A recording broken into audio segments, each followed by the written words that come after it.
સીતારામ મિત્રો, કેમ છો બધા મજામાં? તો આપણે નાહી ધોઈને તૈયાર થઈ ગયા ને આપણે અરીસામાં મોટું જોવું જ જોઈએ, કેમ કે આપણે હતા રૂપાળા. પછી તો બહાર આવીને આપણે જોયું તો આપણી ગાડીએ સકલીબેન પણ મોટું જોતા હતા.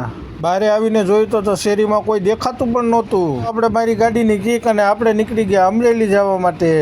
પછી તો આપણે પૂગી ગયા અમરેલીમાં ને અમરેલીમાં જોઈ લો આ અમરેલીનો નજારો. પછી તો આપણે ચડી ગયા હતા અમરેલીના ટાવર રોડે અને ટાવરનું રિનોવેશન હાલતું હતું. આવી ગયું હતું આ સર્કલ કયું છે જેને ખબર હોય એ કમેન્ટ કરી દેજો.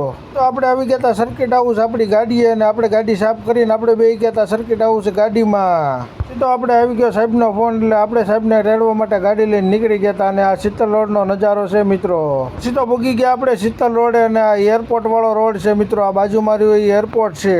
પછી તો ભૂગી ગયા આપણે સાહેબની સોસાયટીમાં અવધ રેસિડેન્સીમાં. પછી તો આપણે સાહેબના ઘર પાસે ગાડી પાર્કિંગ કરીને અને આપણે ગાડીમાં બેસી ગયા. પછી તો આપણે સાહેબને લઈને આવી ગયા હતા બગસરા ઓફિસે.